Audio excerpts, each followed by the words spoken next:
करो और derivative of tan x देखो क्या होता है। पॉज करो, एक बार देखो tan x का डेरिवेटिव क्या होता है। क्या ये सीकेंट स्क्वायर x है? बढ़िया। तो अब मुझे बताओ, इसको शुरू करने से पहले ही थोड़ा सा आपसे पूछ लूँ, derivative of tan u with respect to x आप लोग कितना लिखोगे? tan x का डेरिवेटिव था सीकेंट स्क्वायर x, अब यहाँ पे tan u का डेरिवेटिव है विद रिस्पेक्ट टू x, तो ये क्या बनेगा बेटा?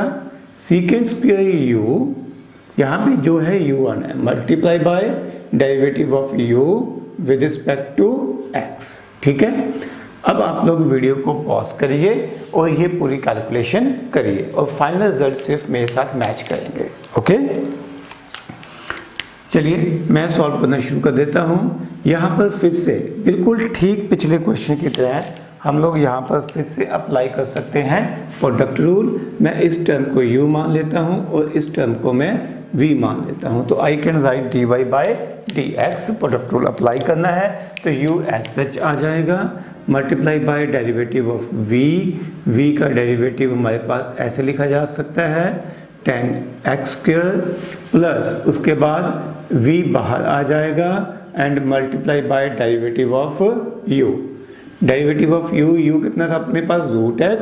रूट x को मैं लिख लेता हूँ x रेज़ टू पावर 1/2। ठीक है बच्चों, ओके। तो अब आप लोगों को सॉल्व करना है dy बाई dx को। ये रूट x के साथ तो हमने कोई पंगा नहीं लेना, ये तो एज सच आएगा। ये डेरिवेटिव आपको इस चेन रूल से सॉल्व करना है। जब आप यहाँ पर चेन रूल सॉल्व अप्लाई करोगे तो ये तो हट गए, तो ये टर्म मेरे पास u की तरह बिहेव करेगी, तो tan u का डेरिवेटिव हमारे पास क्या होता है? Secant square u multiply by du by dx। तो यहाँ पर आप अप्लाई कर सकते हो secant square u as such x square multiply by derivative of u कितना है अपने पास बेटा? x square plus. ठीक है, ये इंपॉर्टेंट स्टेप है। बेसिकली इस पूरे क्वेश्चन को आपको चेन रूल को ही प्रैक्टिस करवाने के लिए करवाया जा रहा है। तो यहाँ पर मेरे पास कितना आ गया? tan x स्क्वायर इंटू ये आ गया derivative of x raise to power 1/2। ये आप क्या लिखोगे? 1/2 into x raise to power n minus 1, ये हो जाएगा 1/2 x raise to power 1/2 minus 1। इसको आप थोड़ा सा जितना भी सिंप्लीफाई कर सकते हो कर लो। ये root x secant square x square as such, ये x स्क्वायर और सीकेंट स्क्वायर मल्टीप्लाई करने वाला पाप नहीं करना बेटा। इंटू एक्स स्क्वायर का डेरिवेटिव आपको पता ही है 2x। अगर यहाँ पे मैं 2x लिखूंगा तो आप फिर इसके साथ मल्टीप्लाई करने की कोशिश कर सकते हो, इसलिए मैं सीकेंट स्क्वायर x स्क्वायर को ब्रैकेट में लिख रहा हूँ ताकि आप गलतियों को मिनिमाइज कर पाओ। यहाँ पर tan x square multiply bye, फिर से ब्रैकेट लिख रहा हूँ गलती ना हो, ये बन जाएगा -1/2। -1/2 तो 1/2 इंटू मैं इसको लिख सकता हूँ x रेज़ टू पावर -1/2। ठीक है, अब मुझे यहीं पे भी छोड़ देने में कोई दिक्कत नहीं है, सिर्फ एट द मोस्ट मैं ये देख सकता हूँ कि ये रूट x है, रूट x को मैं लिख सकता हूँ x रेज़ टू पावर 1/2। तो यहाँ पर ये टर्म पावर 1 है, इधर 1/2 है, तो मैं सिर्फ एक बार इनको मल्टीप्लाई कर देता हूँ। जब मल्टीप्लाई करूँगा तो पावर्स ऐड हो जाएंगी, तो ये 3/2 बन जाएगा। ठीक है, फिर से मैं ब्रैकेट लिख रहा हूँ ताकि आप लोगों से गलती ना हो। अगर आपने ये ब्रैकेट्स नहीं लिखी हैं तो मुझे चिंता है कि कहीं ना कहीं आप लोग गलती कर सकते हो। ये इसको भी मैं थोड़ा सुंदर बना के ऐसे लिख सकता हूँ इंटू यहाँ पे मेरे पास आ जाएगा tan x स्क्वायर। ठीक है बेटा, तो ये हमारा फाइनल आंसर हो जाएगा। आप लोग एक बार चेक करिए कहीं मेरे से कोई गलती तो नहीं हो गई है। या इसको मैं ऐसे भी लिख सकता हूँ cos x raise to power 3। ठीक है, अब मुझे ये बताओ derivative of u raise to power n with respect to x आप लोगों ने कितना लिखा हुआ है? इसकी वैल्यू आप लोगों ने क्या लिखी हुई है बच्चों? n into u raise to power n minus 1 into du by dx। कौन सा रूल है बेटा? ये क्या नाम है इस रूल का? Chain rule. अब तक हम बहुत बार अप्लाई कर चुके हैं, तो आप लोग वीडियो पॉज करिए और dy बाई dx यहाँ पर कैलकुलेट करिए। पॉज करिए और कैलकुलेट dy बाय dx। तो ये मेरे पास क्या हो जाएगा, मैं इसको cos x को u मान लूँगा, तो 3 हो जाएगी n की value, 3 into cos x raise to power 3 minus 1 into du by dx, d by dx of cos x, ये आपके पास आ जाएगा। ठीक है, अब ये मेरे पास हो जाएगा 3 cos x raise to power 2, cos x का डेरिवेटिव आपको याद है माइनस साइन x, तो अपने पास फाइनल आंसर बन जाएगा -3 sin x into cos x whole square. ठीक है बच्चों, so this is equal to dy by dx। Required answer अपने पास ये आ जाएगा। डन। चलिए अब हम लोग थोड़ा सा यहाँ पे एक बार रिलेशंस जो करने थे डिस्कस हो चुके हैं, अब थोड़ा सा वापस चलते हैं जो हमने सबसे पहले एग्जांपल्स ली थी जब डेरिवेटिव को हमने डिफाइन किया था dy बाई dx को, और अब वो डिस्कशन में ग्राफ के बेस पे थोड़ा सा आपको समझाऊंगा। ठीक है, अगर मैं थोड़ा सा रिकॉल करूँ, मुझे वैसे तो याद नहीं है एग्जांपल्स क्या थी, बट शायद मेरे पास पहली एग्जांपल थी y is equal to 3x plus 7, तब हमने delta y by delta x निकाला था और फिर हमने dy बाई dx निकाला था। क्या आपको याद है ये वैल्यूज़ क्या आई थी? एक बार नोटबुक टर्न करके देखो, और मुझे तो याद नहीं है, मोस्ट प्रोबेबली ये दोनों वैल्यूज़ 3 आई थी। हमने यहाँ पर x को शायद लिया था 1.0, उसके बाद लिया था 1.0001, कुछ इस तरह से वैल्यूज़ ली थी। Please cross check it.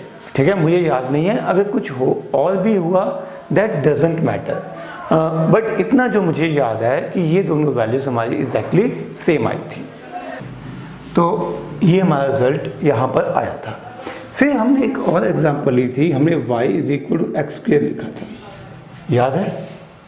फिर हमने कैलकुलेट किया था delta y by delta x and we calculated dy by dx, और ये दोनों वैल्यूज सेम नहीं आई थी, याद है भाई?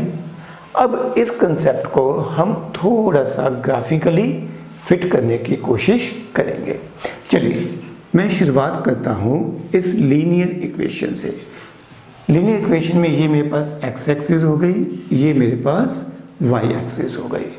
मेरे पास इक्वेशन है y is equal to 3x plus 7। तो अगर मैं याद करूं, मैंने इक्वेशन ऐसे लिखी थी y is equal to mx plus c। तो इंटरसेप्ट भी क्या है? पॉजिटिव है, और स्लोप भी पॉजिटिव है, तो ग्राफ कुछ ऐसा आने वाला है। आप लोग चाहो तो एक बार x को 0 पुट कर दो। जब आप x 0 पुट करोगे तो y आपके पास आ जाएगा 7। जब आप y 0 पुट करोगे तो आपके पास x की वैल्यू आ जाएगी -7/3। तो अगर आप ये दो पॉइंट्स पे यूज़ करोगे तो आपके पास ग्राफ कुछ इस तरह से, ये लाइन पूरी आ जाएगी। मैंने पूरी ड्रॉ नहीं की थी। If you wish, no problem at all, आप इसको आगे तक को एक्सटेंड कर सकते हो, कोई दिक्कत ही नहीं है। अब मैं यहाँ पर कैलकुलेट करके देखता हूँ delta y by delta x। तो मुझे एग्जैक्टली तो याद नहीं है, बट शायद मैंने x की वैल्यू 1 और 3 ली थी, याद है? x की वैल्यू 1 और 3 ली थी, और यहाँ पर सिमिलरली मेरे पास y की वैल्यूज़ y1 एंड y2 आ गई थी। इसको मैंने x1 और x2 लिखा था। If you look at here, this will represent delta y। ठीक है, ये बेसिकली हमारे पास क्या होगा? y2 minus y1। सिमिलरली ये वाला जो हिस्सा है यहाँ पर, ये मुझे रिप्रेजेंट करेगा डेल्टा x को। क्लियर है? ये होगा पूरी वैल्यू x2। थोड़ा और डिटेल में चलते हैं, ये पूरी वैल्यू होगी x2 और इतना हिस्सा होगा x1। तो ये मेरे पास क्या बचेगा? Delta x। तो मैंने यहाँ पे क्या कैलकुलेट किया था? Delta y by delta x।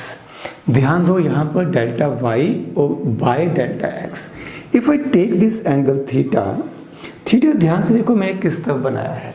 ये मैंने बनाया है increasing direction of x axis ठीक है, in anticlockwise direction, increasing direction of x axis in anticlockwise direction. जब एंटी क्लॉकवाइज लेते हैं तो हम उसको पॉजिटिव लेते हैं, अदरवाइज नेगेटिव।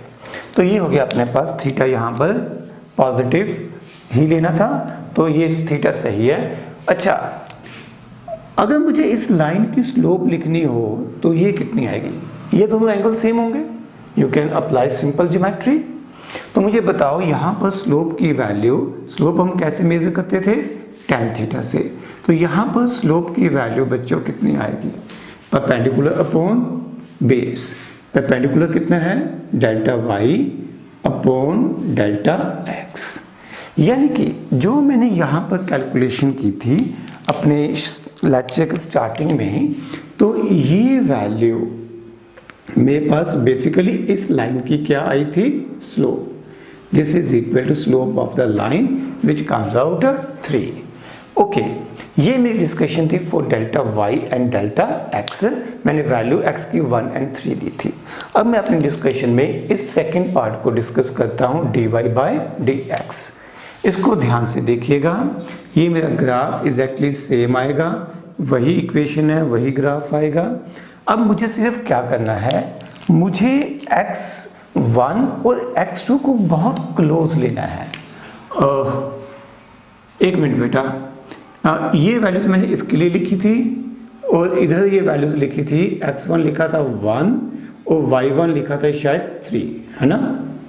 1 और 3 लिखे थे, तो वो मैं थोड़ा सा गलत लिख गया था, कोई बात नहीं, ठीक है। ये वैल्यूज बिल्कुल सही थी। तो अब मैं यहाँ पर x1 और x2 दो वैल्यूज लिख रहा हूँ। ये है मेरे पास x1, ठीक है, और x2 कितनी है? 1.0001, 3 जीरोस के बाद एक 1 आ रहा है। ये अगर मैं इससे नज़दीक बनाऊंगा ना तो आपको बिल्कुल भी क्लियरली विजिबल नहीं होगा, ठीक है। एक काम करते हैं, इतना हिस्सा बना लिया, इतने हिस्से को मैं थोड़ा सा आपको जूम करके दोबारा से बना देता हूँ।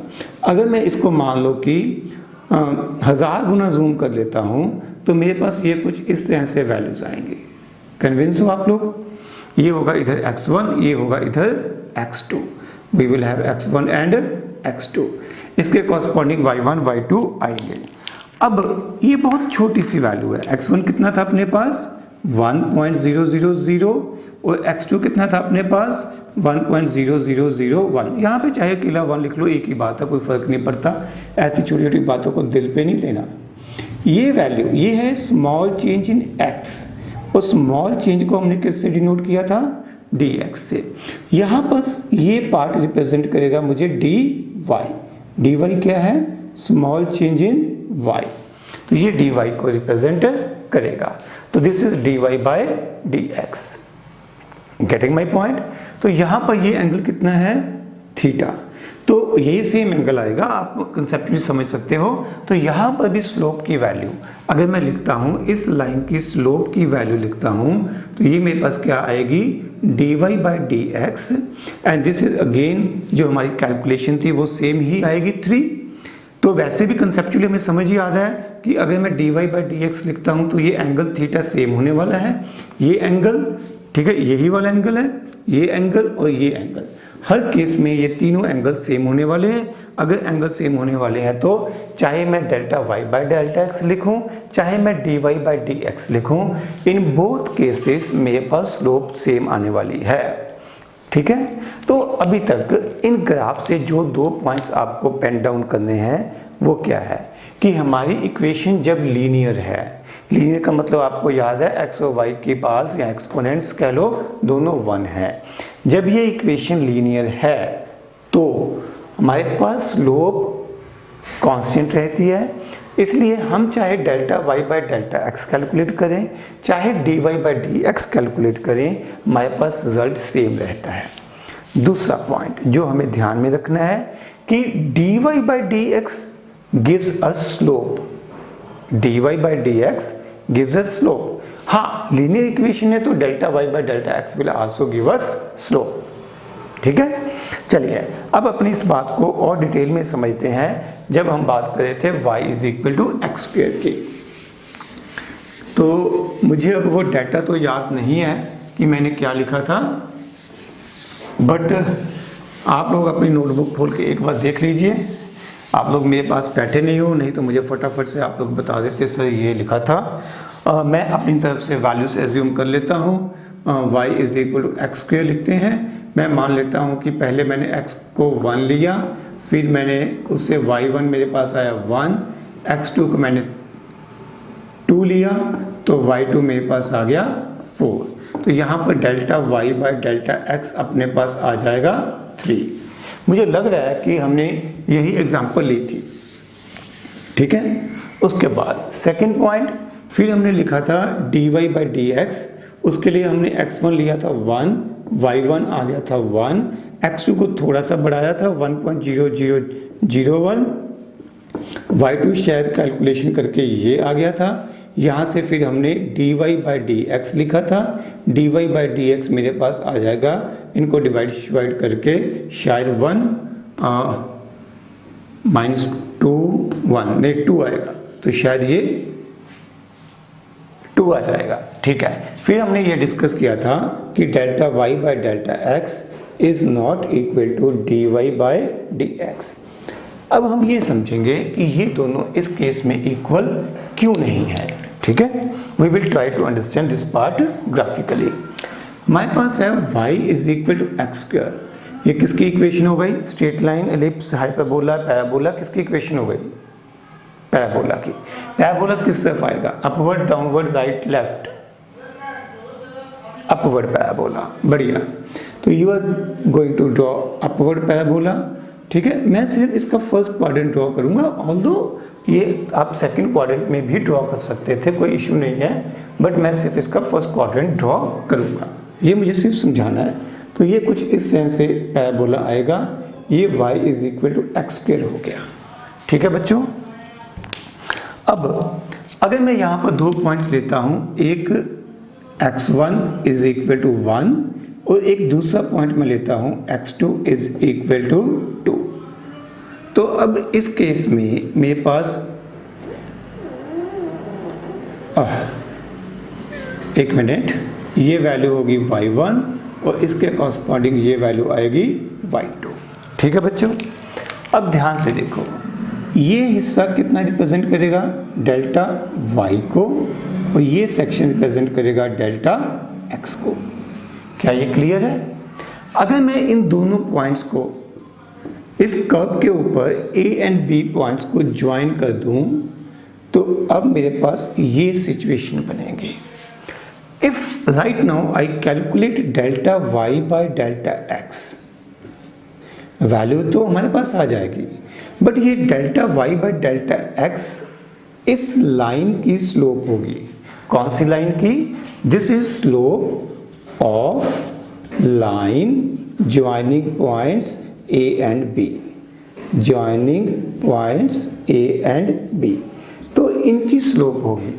ये कर्व या हमारे ग्राफ की स्लोप बिल्कुल नहीं है, ठीक है। ये कर्व या हमारे ग्राफ की स्लोप बिल्कुल भी नहीं है। तो यहाँ पर मुझे थोड़ी चिंता हो रही है। आपके मन में यहाँ पे कंसर्न आना चाहिए कि सर जब आपने स्लोप पढ़ाई थी तब आपने ये कहा था कि कर्व के केस में हर पॉइंट पे स्लोप अलग अलग होती है। हमने ऐसा ही कहा था। मैं रिकॉल करवाता हूँ आपको, ग्राफ्स वाली यादों में वापस ले जाता हूँ। हम लोगों ने ऐसे कई पॉइंट्स पे यहाँ टेंजेंट ड्रॉ किए थे, ए बी ऐसे। तो ए पॉइंट पे टेंजेंट ड्रॉ किया था ऐसे, बी पॉइंट पे टेंजेंट ड्रॉ किया था ये वाला। ये है एंगल θ1, ये है एंगल θ2। हमने कहा था θ1 इज नॉट इक्वल टू θ2, इसलिए हमने कहा था slope at point A is not equal to slope at point B. m1 m2 represent slope. यहाँ से हमने ये कंक्लूड किया था for general case, for curve जो स्लोप है वो हर पॉइंट पे अलग अलग होगी। For curve slope is different at different points, slope अलग अलग पॉइंट्स पे अलग अलग होगी। हमने ये डिस्कस किया था, slope is different at different points. बढ़िया। अब यहाँ पर भी यही कंसर्न है कि अगर मैं 2 पॉइंट्स दूर दूर ले रहा हूँ, इन दोनों पॉइंट्स को मैं अगर यूज़ करके कैलकुलेट करता हूँ तो मेरे पास ये कर्व की स्लोप आ ही नहीं सकती, क्योंकि हर पॉइंट पे कर्व की स्लोप तो वेरी करती है। आई रिपीट, हर पॉइंट, फिर से हर पॉइंट। ये दो पॉइंट्स बहुत दूर हैं, इन दोनों पॉइंट्स पे ही अपने आप में स्लोप नहीं अलग अलग होना था। इन दोनों को कंबाइंड करके, इन दोनों में tan थीटा ढूंढ के मैं इस कर्व की स्लोप को फाइंड आउट नहीं कर सकता। तो फिर हमारे पास सॉल्यूशन क्या है? सॉल्यूशन है डेरिवेटिव। देखते हैं कैसे। मैं फिर से इस कर्व को ड्रॉ करूंगा, आप लोगों को भी ड्रॉ करनी चाहिए।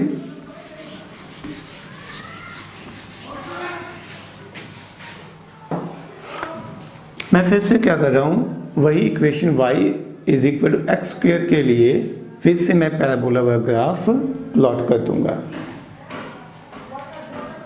ठीक है ना बेटा? अब इसमें हम दो पॉइंट्स ले रहे हैं ए एंड बी। अगर मैं यहाँ पर दो पॉइंट्स लेता हूँ तो इन दो पॉइंट्स में क्या कंसर्न था कि ये पॉइंट्स बहुत दूर दूर थे। अगर ये पॉइंट्स दूर दूर हैं तो ये किस पॉइंट को रिप्रेजेंट कर रहे थे? लाइन ए बी को रिप्रेजेंट कर रहे थे। वट आई एम गोइंग, देखना ये ध्यान से समझना है, this is the most important part. मैं अब इस x2 को थोड़ा नज़दीक ला रहा हूँ टूवर्ड्स x1, तो मेरा b पॉइंट थोड़ा नज़दीक आ जाएगा।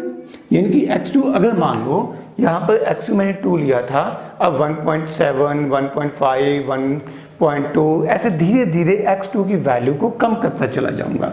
जब मैं x2 को कम करता चला जाऊंगा तो ये मेरा पॉइंट ऐसे नज़दीक आता चला जाएगा, x2 इस तरफ शिफ्ट करता चला जाएगा। जब x2 इस तरफ शिफ्ट करेगा तो ये लाइन भी ऐसे ऐसे आगे आगे शिफ्ट करती चली जाएगी। What I want to do, मैं चाहता हूं कि x1 और x2 एक दूसरे के बहुत बहुत बहुत ही पास आ जाएं। कौन? x1 x2 एक दूसरे के बहुत पास आ जाएं। ठीक है, इतने पास, इससे ज़्यादा पास अगर मैं बनाऊंगा तो ये विजिबल नहीं होगा, बट मेरे दिल में यही है कि इससे भी चाहे आप 1000 लाख गुना और नज़दीक ले आओ। ठीक है। अब अगर मैं इस हिस्से को जूम करके देखूं तो इस कर्व में मुझे ठीक इस तरह से ये दो पॉइंट्स दिखाई देंगे। ठीक है, यहाँ पे अभी भी मैंने इसको जूम किया हुआ है 1 करोड़ गुना, यूँ समझ लो। ठीक है, तो 10 मिलियन टाइम्स मैंने इसको जूम कर रखा है, तो तब मुझे ये इतना गैप दिखाई दे रहा है। आप इसको और चाहो और छोटा कर सकते हो। ठीक है, तो ये पॉइंट मेरे पास था, अब ये पॉइंट ए है और ये पॉइंट बी है। अब मैं ए और बी पॉइंट को ज्वाइन करता हूं आपस में, ध्यान से देखना बेटा। अब मैं ए और बी को ज्वाइन करता हूं, क्या अब ये पॉइंट टेंजेंट बन गया है? ठीक है, अब ये जो लाइन है, इस केस में जो लाइन ए बी है, this is basically tangent at point A. ठीक है, ये कब है? When x1 and x2 are very close, या मैं कह सकता हूं x2 minus x1 is very very small, very very small. ठीक है, जब ये वैल्यू बहुत छोटी होती है तो हम इसको क्या कहते हैं? dx कहते हैं। तो dx हमारे पास क्या है? Very very small. ठीक है, टेक्निकल मैथ्स की लैंग्वेज में हम इसको कहते हैं इनफाइनेटिसिमली स्मॉल, या इसको दूसरे तरीके से भी ये कहा जा सकता है। सेकंड वे होता है, ये हम ले क्या रहे थे? डेल्टा एक्स, हम लिख रहे थे delta x, change in x, but हम ये कहते हैं कि चेंज इन एक्स बहुत छोटी है, इट अप्रोचेस टू जीरो। ये जो एरो है ऐसे ही डालना है, ये एरो को हम बोलते हैं delta x approaches to zero. Delta x किसको बोलते हैं? चेंज इन एक्स को। तो हम यहाँ पे ये कहेंगे change in x approaches to zero, यानी कि x में चेंज बहुत कम है। जब x में चेंज बहुत कम हो, लगभग लगभग जीरो हो, तब उस चेंज को हम किससे डिनोट करते हैं? dx से डिनोट करते हैं। अब देखो, वापस इस डिस्कशन पे आते हैं। ये मेरे पास क्या था कि जब मैं x1 x2 को पास लेता चला गया तो अब मेरे पास ये एक लाइन ए बी नहीं बची, बल्कि ये लाइन अब रिड्यूस कर गई है, कम होके क्या बन गई है? टेंजेंट एट पॉइंट ए। इसको मैं एक सिंगल लाइन में समझाता हूं। तो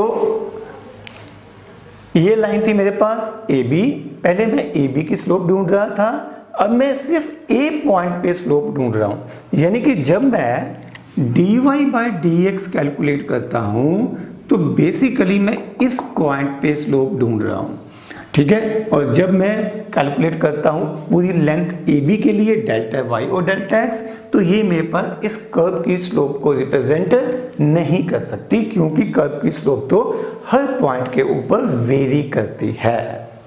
clear?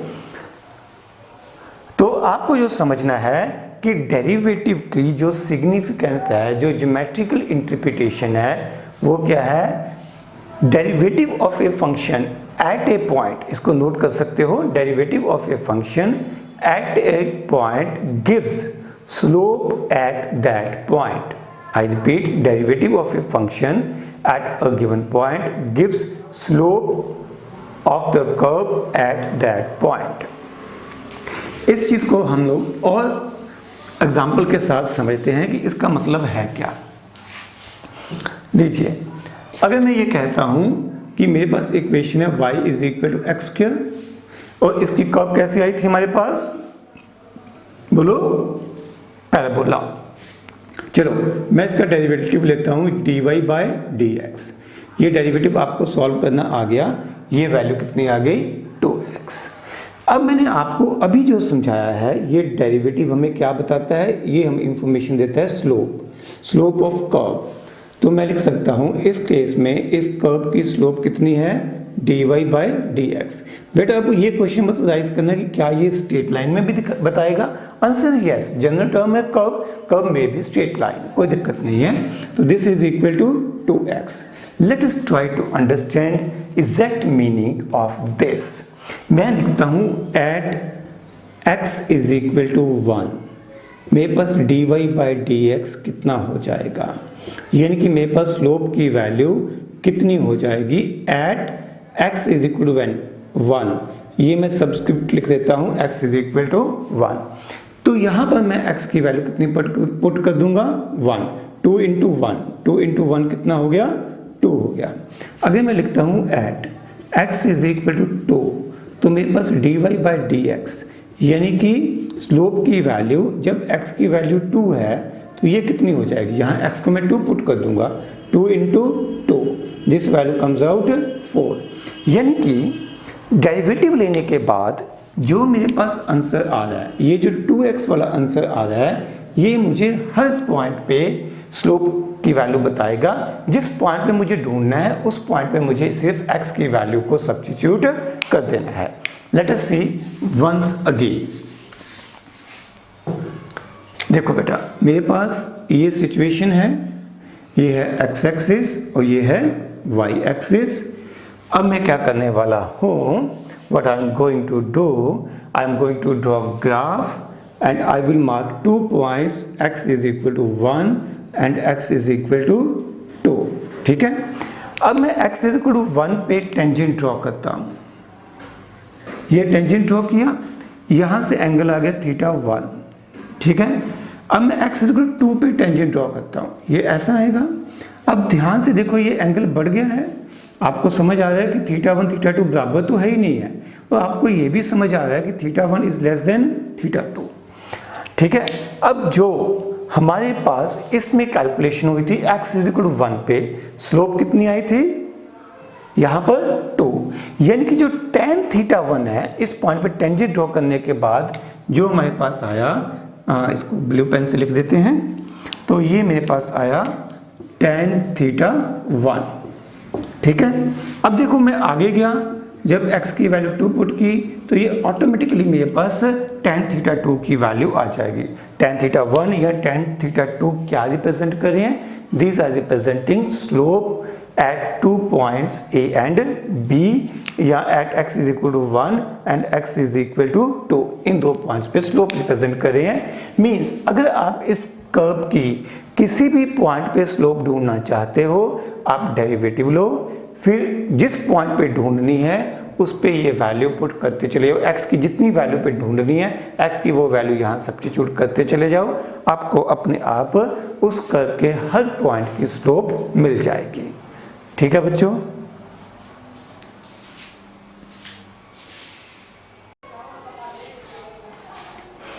and now we have double derivative or which is also called second derivative. Okay हमने लिखा, एग्जाम्पल के साथ ही सीधा समझा दूंगा, y is equal to x, sorry मैं आपको कहता हूँ फाइंड आउट करिए dy बाई डी एक्स, तो आप क्या लिखोगे, taking derivative on both sides with respect to x। आप लोग इस फंक्शन को बहुत बार सॉल्व कर चुके हो, एक्स स्क्वायर का डेरिवेटिव आपको पता है, this is going to be 2x। अब मैं आपको कहता हूँ कि डबल डेरिवेटिव, इस डेरिवेटिव का डेरिवेटिव फिर से लो। आई रिपीट, डेरिवेटिव का डेरिवेटिव जिसको हम क्या कहते हैं, double derivative, this is also called second derivative. तो इसको आप कैसे लिख सकते हो, देखो ध्यान से, यहाँ पर ये सिंबल्स की गेम है। मेरे कहने के बावजूद भी बहुत सारे लोग पूछेंगे, गलती नहीं करनी, ध्यान से सुनना है। ये 10-20 सेकंड की वीडियो को 2 बार सुनना है, 3 बार सुनना है। D by D x of d y by D x, ये ऐसे हो गया, ठीक है। मैंने इस जो वैल्यू आई इसका डेरिवेटिव फिर से दोबारा से ले लिया विद रिस्पेक्ट टू x, तो मैं यहाँ पर लिखूंगा d by D x of 2x। Clear है? राइट साइड में आपको कोई प्रॉब्लम नहीं है, मुझे पता है। राइट साइड में जब आप इसको सॉल्व करोगे आपको पता है ये बीच में प्रोडक्ट है, ये कांस्टेंट है, कांस्टेंट को बाहर रख सकते हो, dx बाई डी एक्स हो जाएगा, dx बाई डी एक्स कितना हो जाएगा, 1। This is going to be equal to 2। अब परेशानी यहाँ पे आती है, देख लो बेटा, ये मैंने लिख दिया d square by D x square of y. आप लोगों ने अपने दिमाग में कैलकुलेशन शुरू कर देनी है। आपने सोचना है डी से डी मल्टीप्लाई हो गया, डी स्क्वेयर हो गया, ये डी से डी मल्टीप्लाई हो गया, डी स्क्वेयर होना चाहिए था, एक्स स्क्वेयर तो आपने कर दिया। यहाँ पर सर आपने डी स्क्वेयर क्यों नहीं लिखा?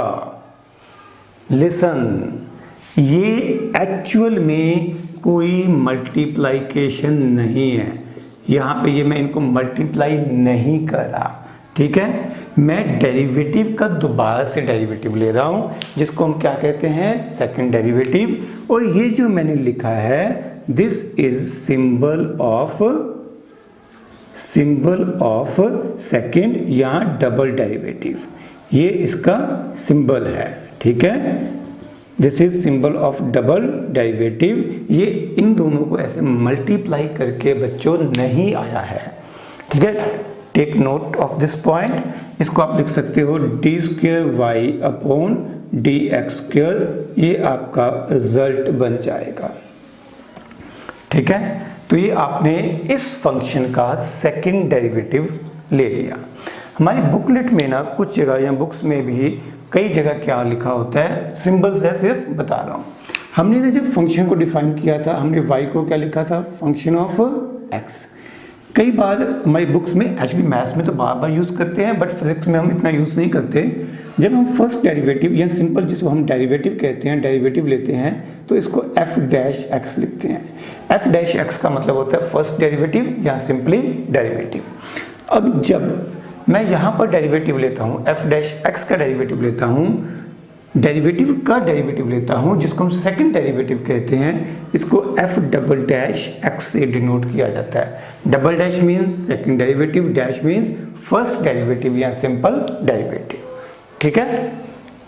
चलिए एक छोटी सी एग्जांपल के थ्रू हम अपनी डिस्कशन को करते हैं, आपको अच्छा लगेगा। हमारे पास ये फंक्शन है s is equal to u t plus half a t square. मेरे ख्याल से आप लोगों ने ये पढ़ रखा है, कौन सी क्लास में पढ़ा था, 9th में, ठीक है। जिन्होंने NTSC दिया उन्होंने 9th 10 दोनों में बार बार पढ़ा है। मैं आपको कहता हूँ फाइंड करो ds बाई डी टी। ये पहला ही बार है जब मैं x को छोड़ के t लिख रहा हूँ। I am taking derivative with respect to time, okay. तो यहाँ पर आपको डेरिवेटिव लेना है विद रिस्पेक्ट टू टाइम। जब आप with respect to time derivative लोगे तो क्योंकि हम लोग थोड़ा धीरे करेंगे तो मैंने एक स्टेप में ये कर लिया, विद रिस्पेक्ट टू टाइम लिखा। तो ये मेरे पास कितना हो गया बेटा, u मैं आपको बता देता हूँ, इंफॉर्मेशन दे देता हूँ, u और एक कांस्टेंट है। आप मान के चलोगे यहाँ पर u भी हमारे पास कांस्टेंट है और हमारे पास यहाँ पर a की वैल्यू भी कांस्टेंट है, यू विल टेक दिस। तो जैसे u5 है, a10 है, समथिंग लाइक दिस, तो ये कांस्टेंट है। तो अगर ये कांस्टेंट है तो आप उसके हिसाब से कांस्टेंट वाले रूल्स अप्लाई करके यहाँ पर डेरिवेटिव सॉल्व करोगे। फर्स्ट स्टेप में जो हमने फार्मूला नंबर रूल नंबर 4 लिखा था एडिशन फार्मूला, उसके हिसाब से मैं इन दोनों टर्म्स का डेरिवेटिव अलग अलग कर लूँगा। अगले स्टेप में जो कांस्टेंट है जो मल्टीप्लाई में है उसको डेरिवेटिव से बाहर रख लूँगा। ये मेरे पास आ जाएगा dt/dt प्लस हाफ तो कांस्टेंट है ही है, साथ में a भी कांस्टेंट है, मुझे मेंशन था, तो ये d/dt ऑफ t² हो जाएगा। ठीक है, dt/dt हमने पढ़ रखा है, बहुत बार यूज़ कर लिया। This is 1u × 1 plus t² का डेरिवेटिव लिखो बेटा, क्या आएगा? t² का डेरिवेटिव क्या आएगा? 2 × t। जब आप इसको कैलकुलेट करोगे ये 2 से 2 कैंसिल आउट हो जाएगा, तो ये मेरे पास आ जाएगा u + at। जो ds/dt है ये अपने पास आ गया u + at, और हमें पता है ये फार्मूला किसका होता है? v का। तो मेरे पास v वेलोसिटी का फार्मूला बन गया। वेलोसिटी किसके इक्वल है? Derivative of s with respect to time, और ये किसके इक्वल हो गया? u + at के इक्वल हो गया। ठीक है, हम एक बार इस डेरिवेटिव का फिर से डेरिवेटिव लेते हैं, जिसे कि हम लोग क्या कहते हैं? Double derivative. तो मैं ds/dt को लिख चुका हूँ। ds/dt मेरे पास कितना है? u + at। आप लिखो फिर से, taking derivative on both sides with respect to time, with respect to time. अच्छा, यहाँ पर कईयों को कन्फ्यूजन आएगी, एक मिनट ध्यान रखना। कई यहाँ पर वो u⁴n वाला फार्मूला अप्लाई करने की कोशिश करेंगे। नहीं बेटा, यहाँ पर भी t था, यहाँ पर भी t था, तो आप सीधा कर सकते हो। अगर यहाँ t होता, यहाँ पर कोई और फंक्शन होता, तब आपको चेन रूल अप्लाई करने की जरूरत पड़ती। यहाँ पर कोई ज़रूरत नहीं है। ओके, तो आ जाओ, ds/dt = u + at। हम यहाँ पर डेरिवेटिव लेंगे फिर से विद रिस्पेक्ट टू टाइम। जब हम डेरिवेटिव लेंगे विद रिस्पेक्ट टू टाइम, तो मैं इसे लिखूंगा। ठीक है, इधर u मेरे पास क्या है? कांस्टेंट है बेटा, ये अकेला कांस्टेंट पड़ा है। मैं 2 स्टेप एक साथ कर रहा हूँ। जो कांस्टेंट्स हैं, देखो बेटा, ये सही है। मैंने जो क्या कहते हैं रूल नंबर 4 था, एडिशन फार्मूला था, वो मैंने यहाँ पे अप्लाई कर दिया। ये मेरे पास क्या हो गया? d² s/dt²। यहाँ पे d² क्यों नहीं लिखा? बोलो।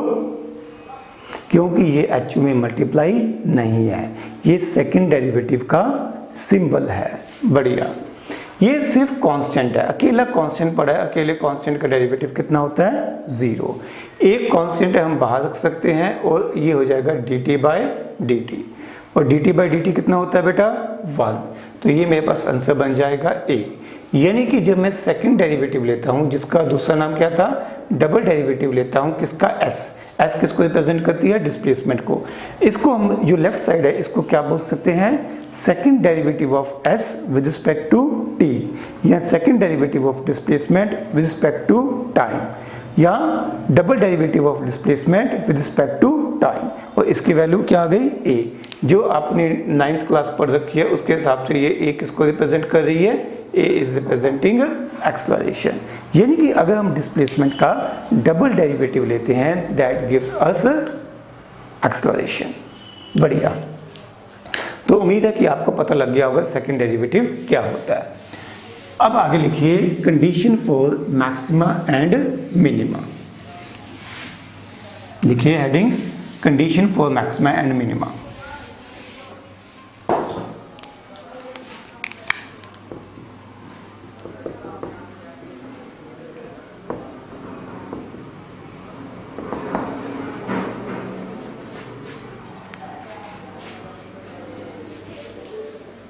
मान लीजिए मेरे पास कोई ग्राफ इस तरह से आ रहा है। इतना ग्राफ मैंने यहाँ पे प्लॉट कर दिया। ये है मेरे पास x एक्सिस, ये है मेरे पास y एक्सिस।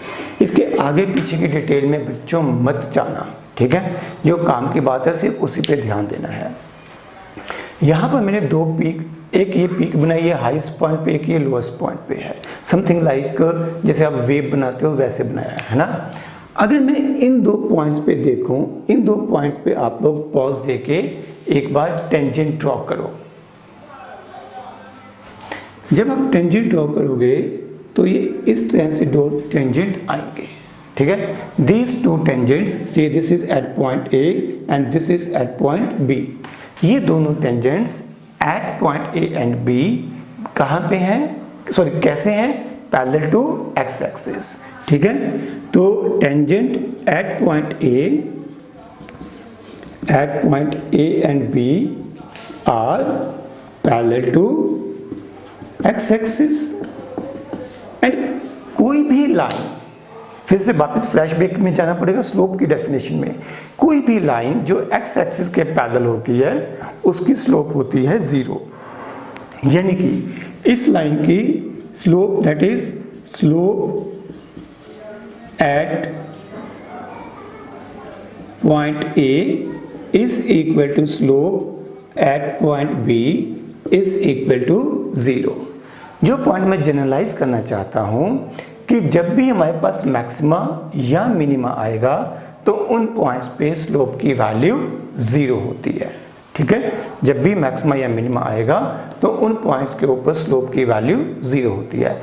और जो हमने डेरिवेटिव पढ़ा है, डेरिवेटिव में क्या पढ़ा है, डेरिवेटिव की ज्योमेट्रिकल सिग्निफिकेंस क्या थी, dy बाई डी एक्स हमें क्या बताता है, dy by D x gives us slope, ठीक है। अब स्लोप की वैल्यू कितनी है, ए पॉइंट पे 0, बी पॉइंट पे कितनी है 0। तो यानी कि मैं कह सकता हूं dy by D x is equal to 0 at A as well as at B, ठीक है। यानी कि डेरिवेटिव की वैल्यू 0 है। ए और बी किन पॉइंट्स को रिप्रेजेंट कर रहे हैं, ये रिप्रेजेंट कर रहे हैं मैक्सिमा एंड मिनिमा को। यानी कि मैं ये कंक्लूड कर सकता हूं dy by D x is equal to 0 for maxima and minima, ठीक है। ये पक्का से 0 होंगे कब, जब भी मेरे पास ये सिचुएशन आएगी, जब भी मैक्सिमा या मिनिमा आएगा तब मेरे पास dy बाई डी एक्स की वैल्यू पक्का से 0 होगी। यानी कि अगर मुझे किसी क्वेश्चन में ये चेक करना है कि कहाँ पे मैक्सिमा आएगा, कहाँ पे मिनिमा आएगा, तो मैं हमेशा डेरिवेटिव को 0 के इक्वल पुट कर सकता हूँ। 0 के इक्वल पुट करने से ये तो पता चलेगा कि मैक्सिमा या मिनिमा आएगा, बट इन दोनों में से कौन सा आएगा, क्या मैक्सिमा है या क्या मिनिमा है। अगर ये चेक करना है तो एक और टेस्ट करना पड़ता है, सेकंड स्टेप होता है। तो हमें इसका जो dy बाई डी एक्स हमने कैलकुलेट किया है इसका डबल डेरिवेटिव लेना पड़ता है।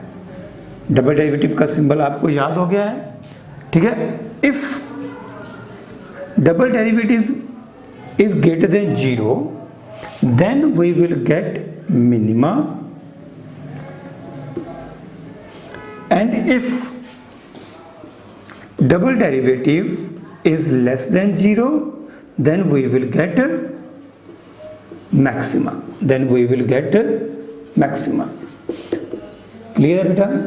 तो ये कंडीशंस होती हैं, तो ये अभी हम काफ़ी आगे जाके यूज़ करेंगे, बट याद तो कर लेना, नोट जरूर कर लेना कि टेस्ट क्या है। अगर डबल डेरिवेटिव ग्रेटर देन 0 है तो minima, double derivative less than 0 है तो मैक्सिमा आएगा। मैं एक काम कर सकता हूँ, इस बात को थोड़ा पूरी बात को एक्सप्लेन करने के लिए एक एग्जांपल ले लेता हूँ, ठीक है। इरेज कर दें इसको। चलिए कुछ प्रैक्टिस करते हैं। लिखिए y is equal to x square by log x with base e। आपको कैलकुलेट करना है dy by D x, derivative of y with respect to x। Video को पॉज दीजिए और डेरिवेटिव सॉल्व करिए। तो आप ये ध्यान रखेंगे, यहाँ पर आपके पास फॉर्मूला लगेगा u बाई v का, derivative of u by v। Formula याद है आपको, v into derivative of u minus u into derivative of v divided by v square. तो आपको ध्यान रखना है कि आपके पास जो x स्क्वायर है ये u को रिप्रेजेंट करेगा, जो log x है ये v को रिप्रेजेंट करेगा। अब आप लोग इसे सॉल्व कर सकते हो। You may write dy by D x, तो v हमारे पास है log x with base e multiply by du by dx, तो ये है d of x square by dx minus u कितना है हमारे पास x स्क्वायर into derivative of log x with base e, यही हो जाएगा बच्चों, डिवाइडेड बाय v स्क्वायर हमारे पास कितना है log x with base e, इसका होल स्क्वायर हो जाएगा। ये log x तो एज सच ही रहेगा, इसका तो कुछ नहीं करना, मल्टीप्लाई बाय x स्क्वायर का डेरिवेटिव कितना हो जाएगा 2x हो जाएगा, माइनस एक्स स्क्वायर, यहाँ पर log x का डेरिवेटिव क्या होता है 1/x। जो डिनोमिनेटर है इसमें मेरे ख्याल से हमें कोई पंगा और नहीं लेना है, it will remain as such. ये एक्स स्क्वायर और एक एक्स कैंसिल आउट हो जाएगी, हमारे पास यहाँ पे क्या बचेगा log x with base e multiply by 2x minus x upon log x with base e whole square. यहाँ से जब आप सॉल्व करोगे तो यहाँ से आप x को कॉमन रख सकते हो, जब आप x को कॉमन रखोगे आपके पास आंसर बन जाएगा, थोड़ा सा मैं आगे आ रहा हूँ, तो I will shift here to log x with base e minus 1 divided by log x with base e whole square. This is your required answer, ठीक है। अगर आंसर मैच कर गया तो बहुत बढ़िया, अगर कहीं आपकी गलती हुई है तो आप चेक कर लीजिए, अगर मेरी हुई है तो मेरे को अलग से बता देना, बढ़िया। चलिए अगले क्वेश्चन पे चलते हैं।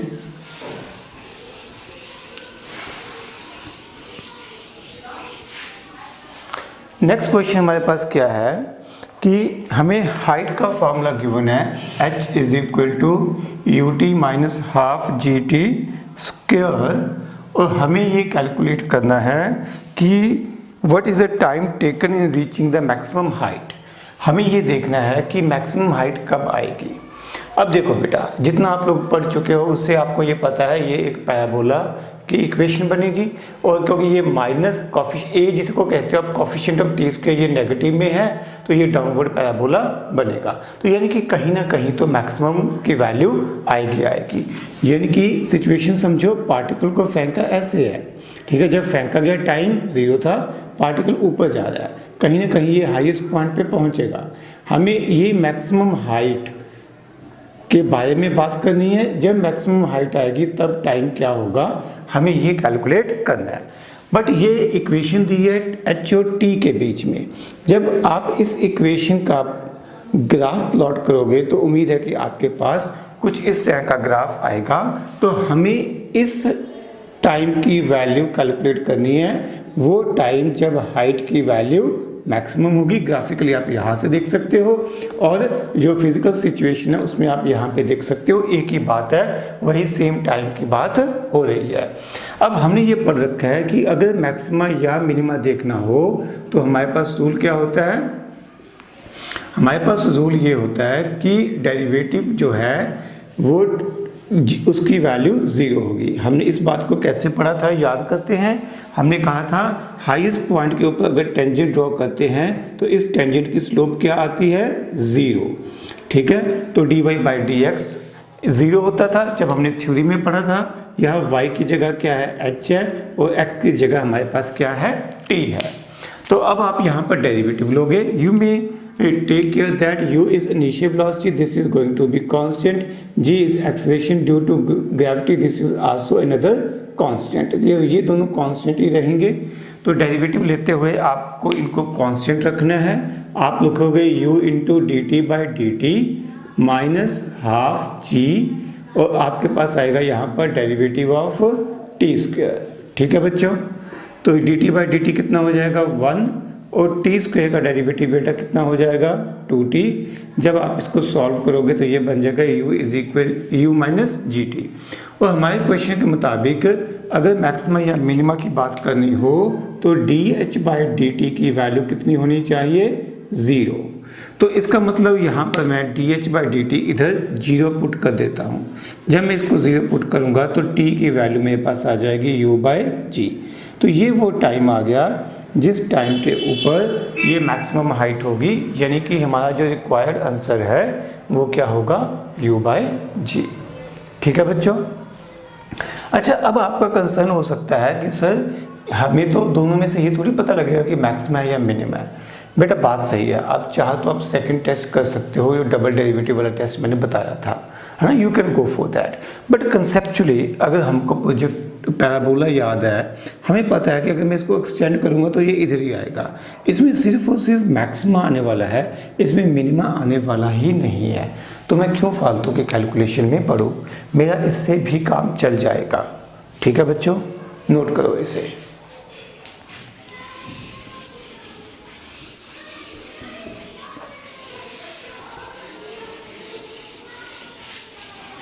ओके, मेरे पास अगला क्वेश्चन है कि एक एयर बबल मुझे गिवन है, we have given air bubble.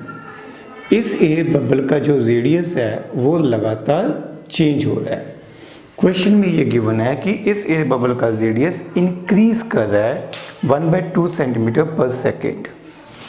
इसका रेडियस पर सेकेंड इंक्रीज कर रहा है, तो हम फिजिक्स की लैंग्वेज में ये कहेंगे कि rate of change of radius with respect to time is 1/2 centimetre per second.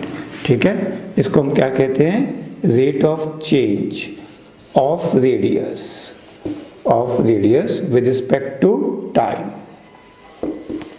With respect to time is 1/2 centimetre per second. और क्वेश्चन में मुझे पूछा गया है कि determine the rate of increase of volume. मुझे क्या कैलकुलेट करना है, rate of increase of volume. मुझे ये वैल्यू कैलकुलेट करनी है, और ये वैल्यू कैलकुलेट कब करनी है, जब रेडियस की वैल्यू 1 सेंटीमीटर हो। मुझे ये कैलकुलेट करना है dv/dt जब रेडियस की वैल्यू 1 सेंटीमीटर हो। अब ये v किसको स्टैंड कर रहा है, वॉल्यूम को, और एयर बबल है, एयर बबल की शेप कैसी होगी, स्फेरिकल होगी। तो मेरे पास वॉल्यूम का फॉर्मूला क्या है, 4/3 πr³। मुझे क्या लिखना है, dv/dt। तो ये आपके लिए एक बढ़िया क्वेश्चन हो गया। ट्राई करो, दोनों तरफ डेरिवेटिव लो विद रिस्पेक्ट टू टाइम। ठीक है, ये इधर r है, इधर v है, तो हमें लेना है with respect to time, different है।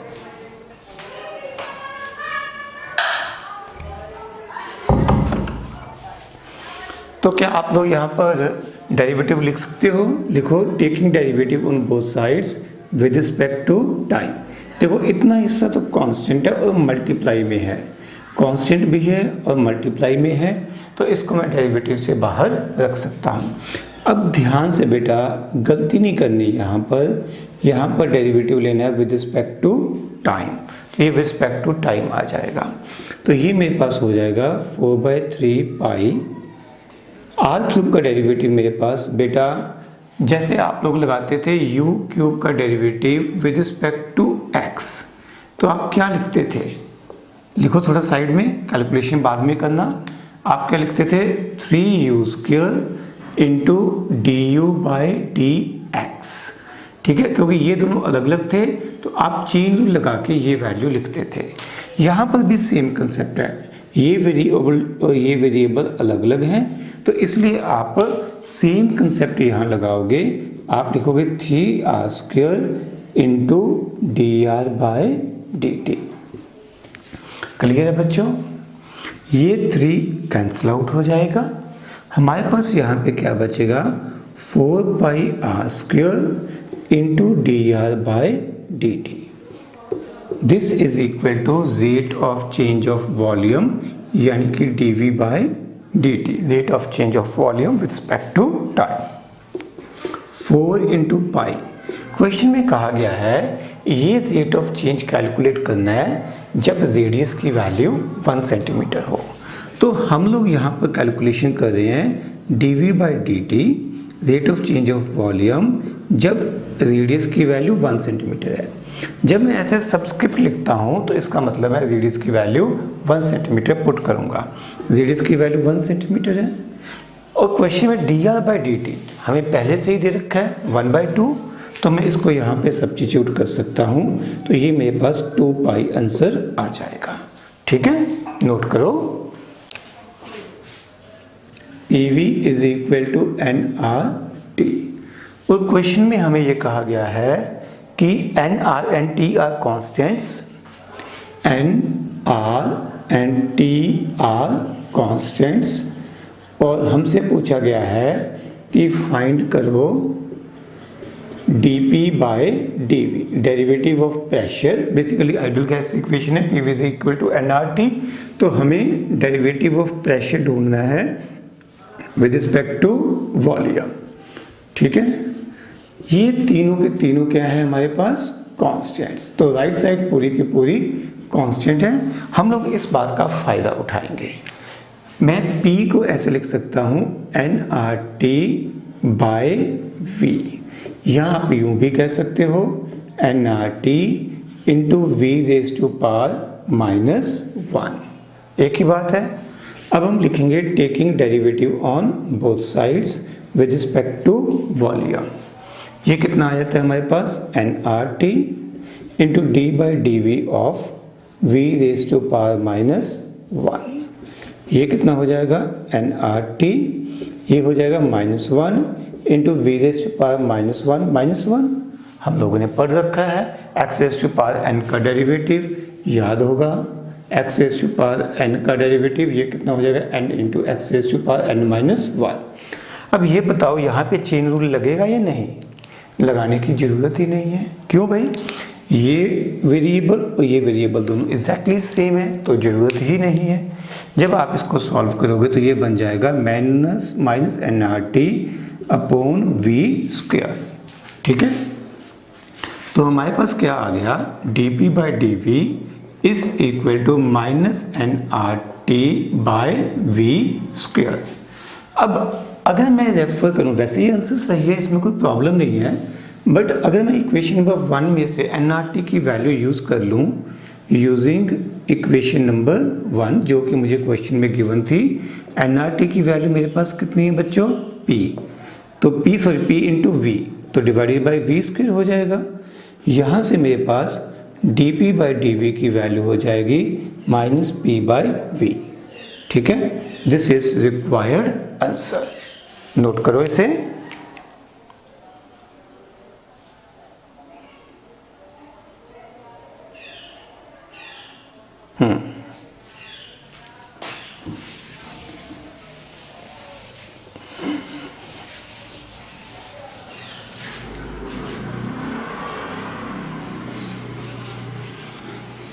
इसके बाद अपने पास अगला क्वेश्चन है y is equal to sine x, y is equal to sine x and x is equal to 3t, और हमें फाइंड आउट क्या करना है, dy बाई डी टी, ये गिवन है, और फाइंड करना है dy बाई डी टी।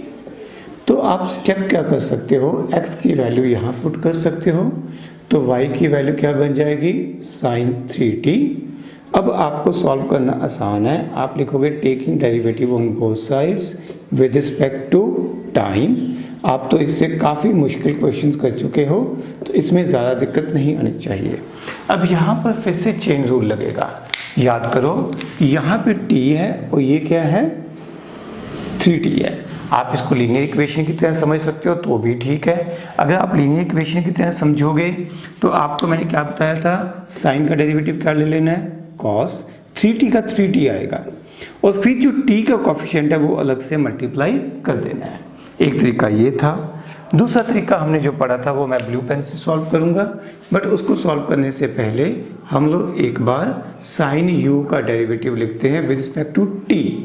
तो ये कितना आएगा अपने पास, this is equal to cos u into d u by d t, है ना, यही होगा।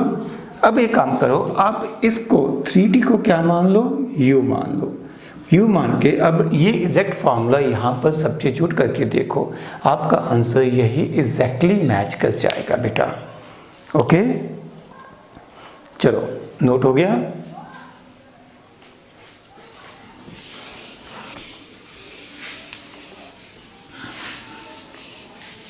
इसके बाद हमारे पास अगला क्वेश्चन है y is equal to ten x into cos square x, y is equal to ten x into cos square x. और आपको फाइंड आउट करना है dy बाय dx। अगर आप कॉन्फिडेंट हो तो आप लोग एक पॉज दीजिए और खुद सॉल्व करना शुरू कर दीजिए। जो मैं मैक्सिमम हिंट दे सकता हूँ, यहाँ पर आप लोग प्रोडक्ट फॉर्मूले से शुरू कर सकते हो, u इंटू वी मल्टीप्लाई करके अप्लाई करना शुरू कर सकते हो।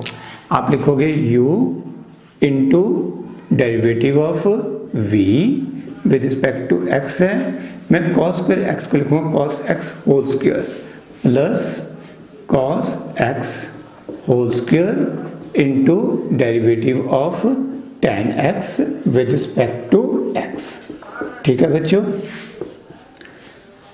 अब ये मेरे पास हो गया tan x एज सच आ गया। मेरे लिए चैलेंज है इस स्टेप में cos x होल स्क्वायर मैं क्या करने वाला हूँ, cos x को u मानने वाला हूँ। ठीक है, तो अगर मैं cos x को u मानूंगा तो मैं लिखूंगा derivative of u square with respect to x। तो ये आपको याद है क्या होता है, 2u into derivative of u with respect to x, यही होगा। अगर मैं इसी रूल को यहाँ पे अप्लाई करता हूँ तो ये मेरे पास क्या बनेगा, 2 इंटू यू, यू कितना है मेरे पास cos x into derivative of cos x। ठीक है, इस पे आपने सफिशिएंट टाइम लगाना है, आराम से सोचना है, यही तो मेन पार्ट है जो हम यहाँ पे सीख रहे हैं।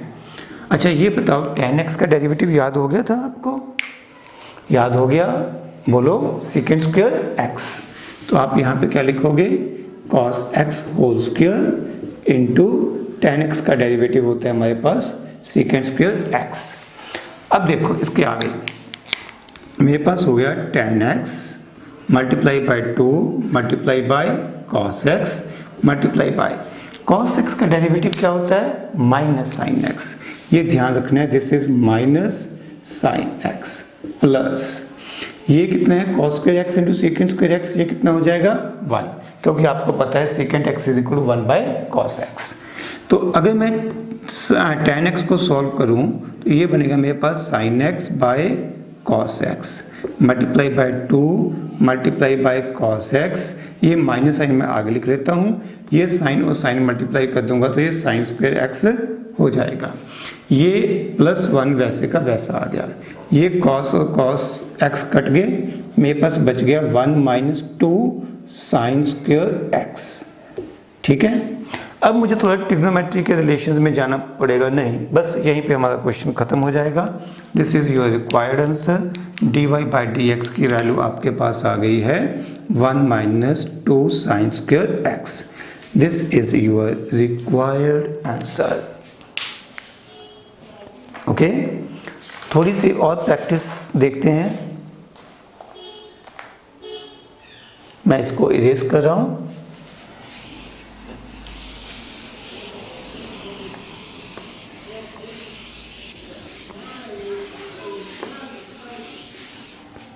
हाँ जी, अगला है हमारे पास find differential coefficient of sine 5x।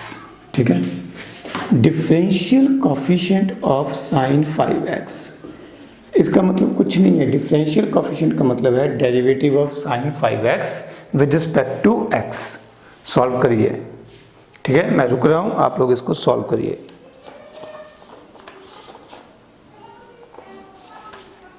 हाँ जी, आप कैसे करोगे इसको, आप इसको मान सकते हो u, तो आपके पास क्या बनेगा, डेरिवेटिव ऑफ साइन u।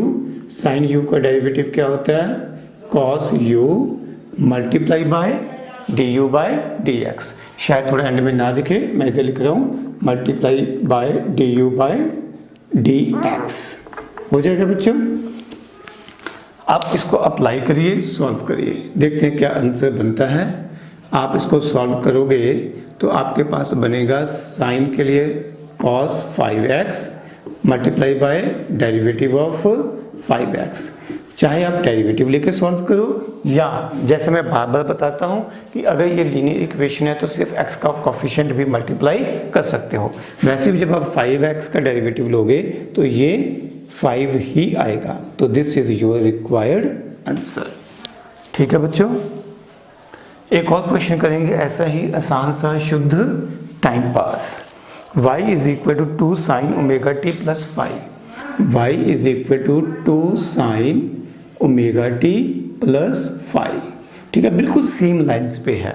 इसमें फिर से कहा गया है फाइंड आउट करो dy by dt। dy by dt ये आपको ढूंढना है। शायद क्वेश्चन में क्लियरली मेंशन नहीं है, but you can take five is a constant. ठीक है, you can take omega is a constant. अभी आपको इस बात की चिंता नहीं करनी है कि ओमेगा क्या है, यहाँ पर फाई की वैल्यू क्या है, ये फॉर्मूला कहाँ से आया है बेटा, इन चीज़ों से ऊपर उठो। ठीक है, just focus at the required part. तो आप यहाँ पे क्या लिखोगे, 2 इंटू डेरिवेटिव ऑफ साइन, इस पूरे एक्सप्रेशन को, इस पूरे को क्या ले लोगे, u। तो क्या लिखोगे, बोलो, साइन का डेरिवेटिव सीधा लिख दे, वहां से देख के कितना हो जाएगा, cos u। u कितना है आपके पास, ओमेगा टी प्लस फाइव। ठीक है, मैं ब्रैकेट्स की कमी नहीं रखूंगा। Multiply by derivative of u with respect to t, यहाँ पर रिस्पेक्ट टू t है तो यहाँ पर du बाय dt आएगा, du बाय dt आएगा। ये कितना होगा, ओमेगा टी प्लस फाइव। चाहते देखो ये है एक लीनियर इक्वेशन, अगर लीनियर इक्वेशन है तो यहाँ पर आप डेरिवेटिव ले रहे हो विद रिस्पेक्ट टू टाइम, तो आप सीधा t का कोफिशिएंट भी डाल सकते थे, सीधा ओमेगा भी लिख सकते थे। अगर आप इसको सॉल्व करके देखोगे फिर भी आपके पास सीधा ओमेगा ही आएगा, यानी कि आपके पास आंसर बनेगा 2 omega cos omega t plus five. This is equal to dy by dt। ठीक है बच्चों, देखो क्या आपका ये आंसर बन रहा है। तो क्वेश्चन, अगला क्वेश्चन है मेरे पास, x is equal to 5t square minus 9t plus 3। और क्वेश्चन में मुझसे कहा गया है कि बताइए कि x की मैक्सिमम वैल्यू कितनी होगी। We are going to calculate maximum value of x। Find maximum value of x, this is our question, x maximum. तो हमें ये पता है मैक्सिमा या मिनिमा देखने के लिए हम क्या करते हैं, हम डेरिवेटिव लेते हैं। हम डेरिवेटिव लेंगे तो क्या लिखेंगे, dx बाय dt, यही होगा। जब आप dx बाय dt लिखोगे तो ये कितना हो जाएगा, 10t माइनस 9। हमें पता है कि मैक्सिमा या मिनिमा के लिए डेरिवेटिव की वैल्यू कितनी होती है, वो मैक्सिमा और minima, derivative is equal to derivative of any variable with respect to another variable is 0। ये मेरे पास 10t माइनस 9 हो जाएगा, तो t की वैल्यू मेरे पास आ जाएगी 10 इज इक्वल टू 9 बाय 10। तो ये वो टाइम आ जाएगा जिस टाइम पे मेरे पास मैक्सिमा या मिनिमा आएगा। बट मुझे ये कॉन्फिडेंस नहीं है कि ये मैक्सिमा होगा या मिनिमा होगा, तो इसके लिए मैं सेकंड स्टेप करूँगा, टेस्ट करूँगा। टेस्ट करने का तरीका क्या था, मैं डबल डेरिवेटिव लूँगा, जिसको डबल डेरिवेटिव भी कहते हैं या सेकंड डेरिवेटिव भी कहते हैं। तो derivative with respect to time लूँगा, तो मैं यहाँ पे फिर से डेरिवेटिव लूँगा d by d T of 10t minus 9। जब हम इस डेरिवेटिव को सॉल्व करेंगे तो अपने पास क्या आएगा बेटा, d square x by d t square is equal to 10, और ये वैल्यू मेरे पास आई है पॉजिटिव, ग्रेटर देन 0। अगर ग्रेटर देन 0 है तो इसका मतलब मेरे पास क्या बनेगा, यहाँ पर we are going to observe minima, we are going to observe here minima. यहाँ पे मैक्सिमा आने वाला ही नहीं है, यानी कि we are not going to get maxima, ये पॉसिबल ही नहीं है। मेरे पास सिर्फ क्या आएगा, मिनिमा आएगा। मिनिमा कब आएगा, जब टाइम की वैल्यू 9/10 सेकेंड होगी, और जब टाइम की वैल्यू 9/10 सेकेंड होगी तब x की वैल्यू कितनी होगी, ठीक है। At t is equal to 9/10 second मेरे पास x की वैल्यू कितनी आएगी, 5 into 9/10 whole square minus 9 into 9/10 plus 3। तो यहाँ से 9 स्क्वायर बाई 10 81/10 कॉमन आ जाएगा, तो ये मेरे पास बचेगा 25, ये बचेगा 5/10 1/2 है ना, हाँ ये 1/2 माइनस 1, तो माइनस 1/2 प्लस 3। बेटा एक बार ये मेरी कैलकुलेशन चेक कर लेना, मुझे खुद पे भरोसा नहीं है, आप लोग इसको चेक कर लेना। 60 माइनस 21/20। तो x की इस वैल्यू के लिए मुझे क्या मिलेगा, I will get minima, but मुझे मैक्सिमा कहीं पे भी मिलने वाला नहीं है। ठीक है बेटा, क्लियर। आप इसको कंसेप्चुअली देख सकते हो, हालांकि ये क्वेश्चन के रिक्वायर्ड पार्ट नहीं है। ये हमारे पास किसकी इक्वेशन है, पैराबोला की इक्वेशन है। पैराबोला की इक्वेशन को अगर आप स्टैंडर्ड इक्वेशन से कंपेयर करोगे तो आपको समझ आ जाएगा कि ये कौन सा पैराबोला बनने वाला है। This is going to be upward parabola, है ना। अपवर्ड पैराबोला को आप लोग अपनी नोटबुक्स पे खुद ट्राई करना। ये टाइम एक्सिस है और ये मेरे पास एक्स एक्सिस है। एक्स का कोऑर्डिनेट नेगेटिव आया है तो मेरे पास टाइम आया है पॉजिटिव। तो आप लोग ट्राई करना, आपके पास कुछ इस तरह का पैराबोला बनेगा, अपवर्ड पैराबोला बनना चाहिए। ठीक है, और ये पॉइंट आपको जो वर्टेक्स है बेटा वो आपको मिलेगा 9/10 कॉमा -20/21/20। आप लोग खुद से इसको क्रॉस चेक कर लेना, मैंने जस्ट लिख दिया है। तो यहाँ पे से मिनिमा आएगा, यहाँ पे मैक्सिमा आने वाला नहीं है। इसके बाद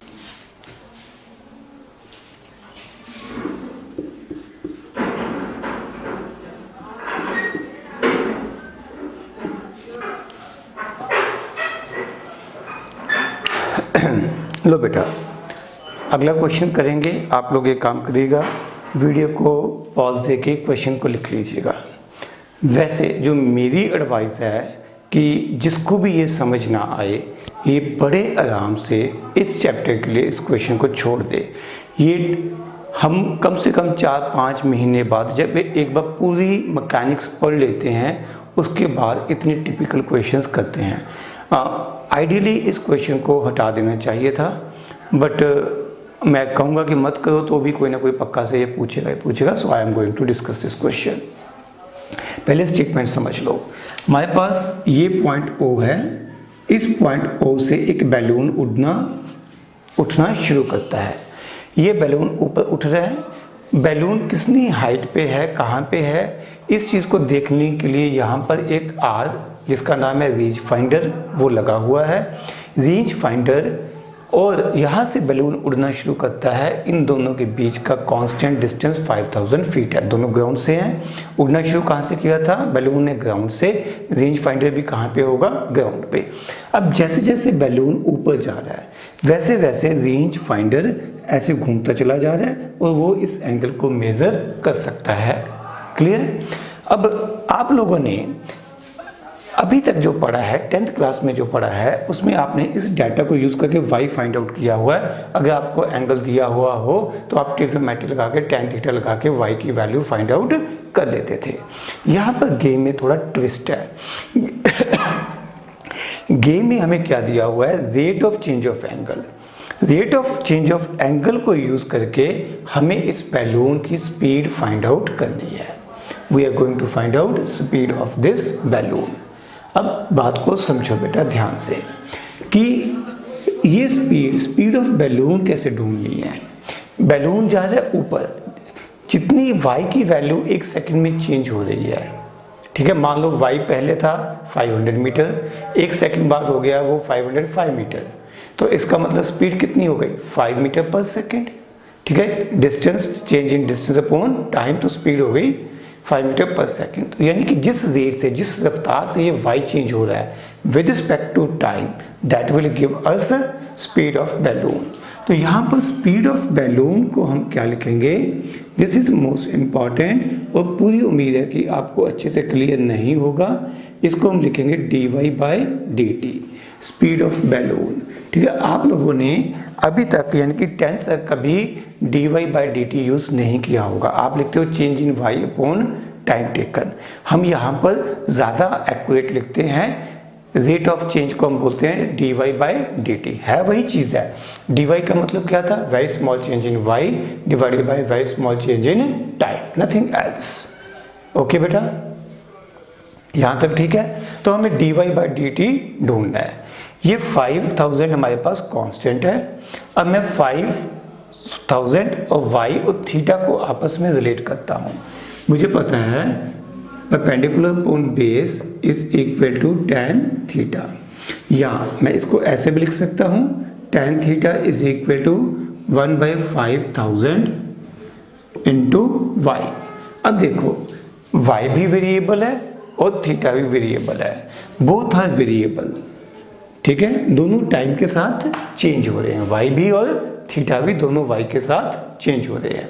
तो हम यहाँ पे क्या कर रहे हैं, taking derivative on both sides with respect to time, taking derivative on both sides with respect to time. जब आप यहाँ पर डेरिवेटिव लोगे बेटा तो आपको यही रिजल्ट मिलेगा। 1/5000 को तो हम डेरिवेटिव से बाहर रख ही सकते हैं क्योंकि ये तो मल्टीप्लाई में है। tan थीटा का डेरिवेटिव लेना है विद रिस्पेक्ट टू t, तो ये दोनों सेम नहीं है। अगर ये दोनों सेम नहीं है तो इसका मतलब चेन रूल लगाना पड़ेगा। जब आप चेन रूल लगाओगे तो आपके पास ये आएगा secant square theta into d theta by d t, this is equal to 1/5000। मैं 5000 को इधर शिफ्ट कर लूँ, मल्टीप्लाई बाय 5000 इधर हो जाएगा, is equal to d y by d t. D y by d t को छेड़ने की जरूरत नहीं है, d y by d t तो हमें चाहिए था। तो यहाँ से d y by d t की वैल्यू कितनी आ जाएगी, 5000 into secant square theta. Question में थीटा कितना दिया था, π/4, तो मैं सीकेंट π/4 रेज़ टू पावर 2 हो जाएगा, multiply by D theta by d T. Rate of change हमें कितना गिवन था, 0.14 रेडियन पर मिनट। क्योंकि ये पर मिनट में गिवन है तो हमारा आंसर भी, फाइनल आंसर भी पर मिनट में आएगा। 5000 किस में गिवन था, फीट में गिवन था, तो हमारा जो आंसर है वो फीट पर मिनट में आएगा।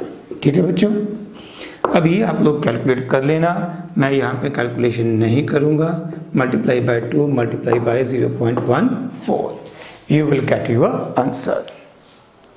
ठीक है, this is one of the typical questions. और जब हम लोग आपका डेरिवेटिव डिस्कस करेंगे, डेरिवेटिव का टेस्ट लेंगे, तो हम इस तरह के क्वेश्चन बिल्कुल नहीं पूछेंगे। बहुत सिंपल सिंपल क्वेश्चंस आपको फिजिक्स में रिक्वायर्ड होते हैं, ये काफ़ी अच्छी स्टेज पे जाके ज़रूरत पड़ती है। ओके, अच्छा, ऐसे ही एक एग्जाम्पल 34 है शायद बुकलेट में, आप लोगों को वो भी एक टिपिकल एग्जाम्पल है, मैं रिकमेंड करता हूँ वो नहीं करनी। ठीक है, आप लोग उसको कंफर्टेबली छोड़ देना। अभी हमने काफ़ी क्वेश्चन प्रैक्टिस किए है और मुझे जिन क्वेश्चंस पे डाउट है कि आप लोग अटकोगे वो मैंने कुछ हद तक डिस्कस कर लिए हैं। इसके बियॉन्ड आपके ये सारे हो जाने चाहिए। y is equal to a into 1 minus cos theta. Question में मुझे कहा गया है find dy by D X. Find क्या करना है, dy by D X. I am not sure question में ये मेंशन है कि नहीं, बट आप लेके चलोगे a इज अ कांस्टेंट और यहाँ पर भी a आपके पास क्या है, कांस्टेंट ही है। ठीक है, और ये थीटा आपके पास क्या है, वेरिएबल है। देखो y लिखा है in terms of theta, x लिखा है in terms of theta, but हमें ढूंढना क्या है, हमें ढूंढना है dy बाई डी एक्स। यही था ना, हमें ढूंढना है dy by D x. Yes, तो हम लोग क्या करेंगे, पहले यहाँ पे ढूंढेंगे dx बाई डी थीटा। ये मैं कैलकुलेशन आप लोगों पे छोड़ूंगा, आप लोग खुद ट्राई करना, ये इतना आ जाएगा। फिर हम यहाँ पे ढूंढेंगे dy by D theta, calculation करना, आपका ये आंसर बन जाना चाहिए। हमें चाहिए क्या था, dy बाई डी एक्स, तो हम लोग इसको थोड़ा सा चालाकी से लिखेंगे, स्मार्टली लिखेंगे, dy by D theta upon dx by D theta. dy by D theta कितना है हमारे पास, a sine theta, dx by D theta कितना है, a कॉस थीटा। जब आप इसको सॉल्व कर लोगे तो ये आपके पास आ जाएगा tan theta. So this is your required answer, try कर लेना बेटा। ओके, अब हम शुरू करेंगे इंटीग्रेशन।